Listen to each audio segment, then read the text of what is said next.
Yo, what is up? I'm gonna try and do a running commentary on today's try hard video. Just try and change it up a little bit and see how the response is. And I'm gonna show you the player's stats because I want you to know that this player is a top 1% player, and everything this player does, his actions, his moves, all his decision making are all planned. Basically, when I put up these videos, I want you to see the best players playing with the deliberate intentions, the positions they go to, the shots they take, the shots they don't take, and that's the reason why I show you their stats, because you have no doubt that this is a very good player. Now we are in Murovanka. This is a map that is really open and really good for the vision game. Now we are in the CS-63. This is the new Polish medium tank with a speed mode, a slow mode, and a quick mode. You hit the X and you takes 2 seconds to change into speed mode, where you can get the top speed. Instead of 55 kilometers an hour, it gets you up to 70 kilometers an hour. But the problem is, when you are in the speed mode, your dispersion values, instead of the 0.35 dispersion, you are in 0.45 dispersion when you are moving. So this tank is really good if you want to change flanks quickly, change into speed mode and go into another flank.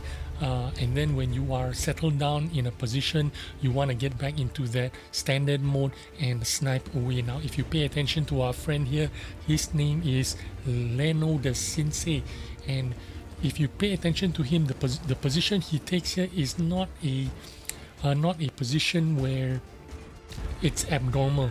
A lot of people take up this position here early in the game, and from this position you can snipe and you can save your HP. Now if you're in a CS-63, you will know that this tank has no armor at all, so you do not want to give away any of your HP in the early game. You want to conserve your HP, and you want to try and wear down the enemy and use your balance, the balance of your HP at the end of the game, where you can trade HP to get a little bit more damage. Now Leno the Sensei here, he's a very experienced player. You can see him always putting himself in between the enemy. He's always putting his teammates in between himself and the enemy. He is never in the front line throughout this game. Why? This is the reason this is how you play the CS-63. It is the kind of tank that is not a frontline tank. You play it somewhat like a leopard if you can. You want to snipe from a distance. You want to use the light tanks, or you want to use the heavy tanks to do the spotting, to light up the enemies in front of you, and you can support them from the back. And this is exactly what Leno is doing. He's just sniping from the back. He's letting the other tanks do all the spotting for him, and all he does is just try to support his teammates' position. Now it's only like 3-4 minutes in the game, and we are already down 4 tanks, 2 tanks. In fact, we are down 5 tanks right now. We've killed 2 enemy tanks, and we've lost 7 of our own tanks, including the 215B1A3 and a FV4 005. If you look at the lineup of this game, you can see there are a lot of TDs involved in this game. The only top heavy tanks and medium tanks are the E100, CS-63, STBs, and we've already lost a bunch of tanks. We are still down 5 tanks, 3 to 8. What is our friend doing? He is sitting at the back and letting the 60TP and the STB do the proxy spotting for him while he's using the terrain and sniping. You never see him actually leave the slow mode. He's staying in the slow mode, and you can see that from that 2.0 white color 2.0 on his screen. That means he's in the slow mode. He's not in the fast mode. He's not going anywhere in a hurry. He's just staying here to maintain his accuracy of his gun. And even when he goes forward, he doesn't switch into quick mode because he doesn't need to cover a lot of distance. When you do not need to cover a lot of distance, you do not need to switch out of your slow mode, because in your slow mode you get a little bit better gun handling. Yeah, and it's very important for a tank like this. 0.35 dispersion isn't very good to begin with. But if you are in fast mode, it becomes 0.45 dispersion. It's really hard to hit anything with your tank. That's why he stays in the slow mode when it comes to close distances like this. If he needs to switch flanks to, let's say, the 1-2 line, he might switch into the quick mode and drive over there very quickly. But you can see artillery now trying to take a hit at him. He's already done 4,284 damage in just over 5 minutes. Now if you notice that we have a light tank on our team, a very powerful light tank. In fact, it's a Manticore, which fully kitted out you can have something like 55% camouflage values. That Manticore is playing very poorly because you can see him hiding at the back on the A line. In fact, when our friend was sniping on the C line, the Manticore was sitting right next to him. Now that's not how you play a Manticore. If that Manticore had stepped up a little bit and did more spotting, he could have used his camo values. He could use his small silhouette size to creep up to the enemies and spot the enemies, not just for our friend here in the CS-63, but he could have spotted all the enemy team down on the south side. He could have spotted for our 60 TP, he could have spotted for our STB. Instead, he just languishing at the back on the A line.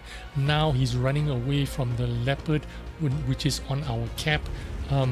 You can clearly see that Manticore is not being a very good team player. Maybe he's inexperienced, maybe he is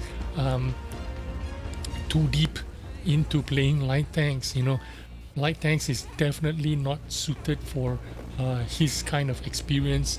A Manticore is a very powerful, very useful tank, especially on huge maps with lots of bushes and terrain for you to hide in. If you are in the Manticore, this is your chance to earn a lot of residual damage or spotting damage, because on maps like this you have a lot of bushes and terrain for you to hide in, and you can spot the enemies from miles away and you will not be spotted.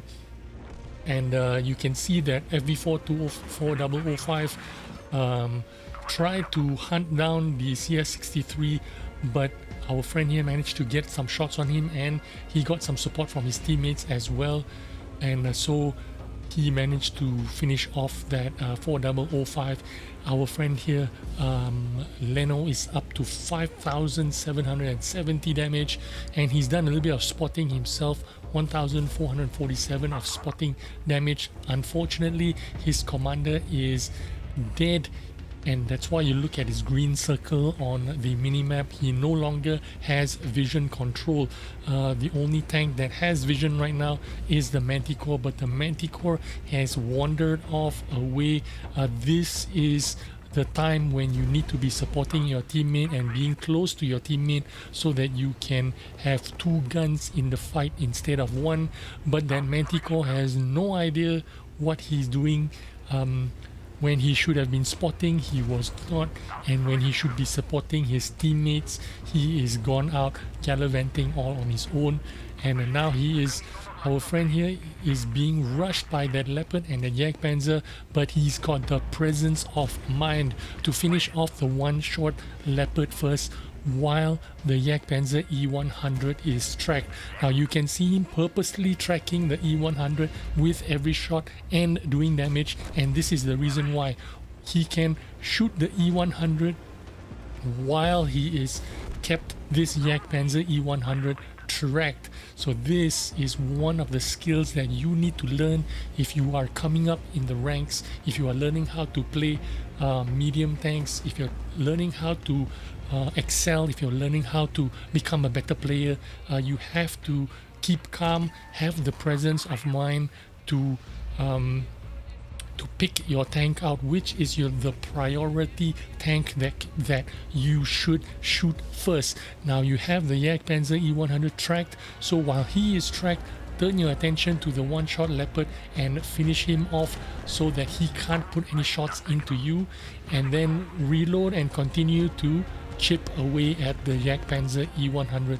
That is why it's very important, if you practice shooting tracks, every time you get an opportunity to shoot at your enemies, if you have a clear shot at the tracks and you can do damage, do it. Take that shot. You will immobilize the enemy, and if that enemy is a tank destroyer with a fixed turret, he can't go anywhere. He will remain tracked, and you will have a distinct advantage over those kind of tanks. Now the E3 did not have a chance there because he didn't know where the CS-63 was. He was looking the wrong way. Before he could traverse his tank, he took a hit and he was a one-shot.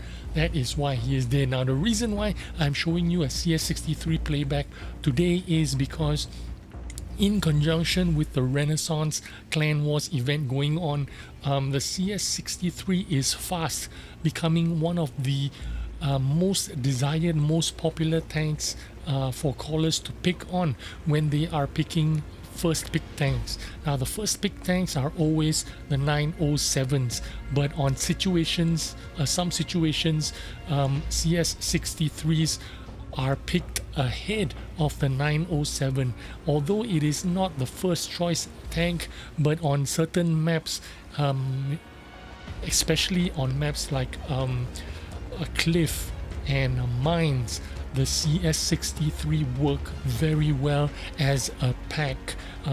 I've seen callers pick as many as 7 CS-63s on maps like mines and cliff, where you want to rush straight into the middle and take up position on the donut or in the center of the map, and from there you can absolutely dominate the game. Once you have got that position, you can stop the enemies from taking the middle, and from there you have vision control, and then you have immediate crossfire as soon as your teammates reach that position. Now our friend here, Leno, has always been chatting while he was playing the game, trying to give the Manticore some tips on where to go. In fact, he was trying to tell the Manticore to approach the STRV from the A line instead of driving straight towards the Manticore, straight towards the STRV. When the Manticore drove straight towards the STRV was going to spot that Manticore first, because the STRV was probably hiding in a bush, and because of that the STRV managed to land a shot on the Manticore, leaving that Manticore as a one shot. Now the score is 13-13. There is only the Object 261 artillery piece and an FV215B183, and now what they need to do is find both of them and finish those two tanks as quick as possible. Look at that Manticore. He is driving across the one line and then driving across the A line, and then he's going to take the one line down all the way to the south side of the map. He could have driven straight across the map, right in the middle of the map, and spotted everyone before he would have been spotted himself. You can tell immediately that this Manticore is a very, very inexperienced player, and the result of this game could have been a lot better if that Manticore had just performed a little bit better. But to be honest with you, you don't get these kinds of games, these 12,000 damage games and 8 kills for our friend here in the CS-63 if the Manticore was any better than he is. Imagine if that Manticore was played by a very good player, or player as good as our friend Leno here.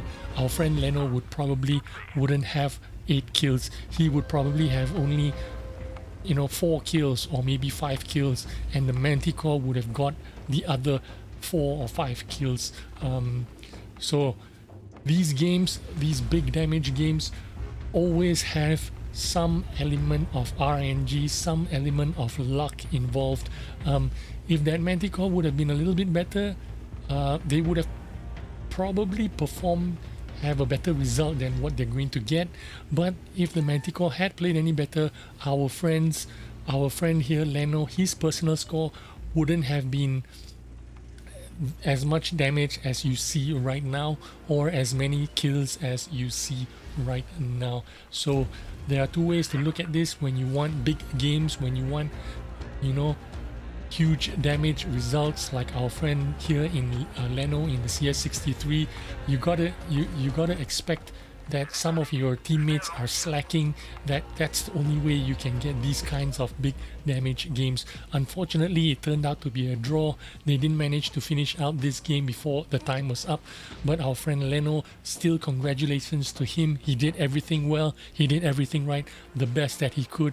Nearly 12,000 damage and 1.447 of spotting damage, and ace tanker, of course, Radley Walters as well, a Top Gun, tank, sniper, and of course the high caliber. I hope you enjoyed this video and took some information about how to play this map as deadly as our friend Leno the Senpai. I'll see you on the next video. Bye bye.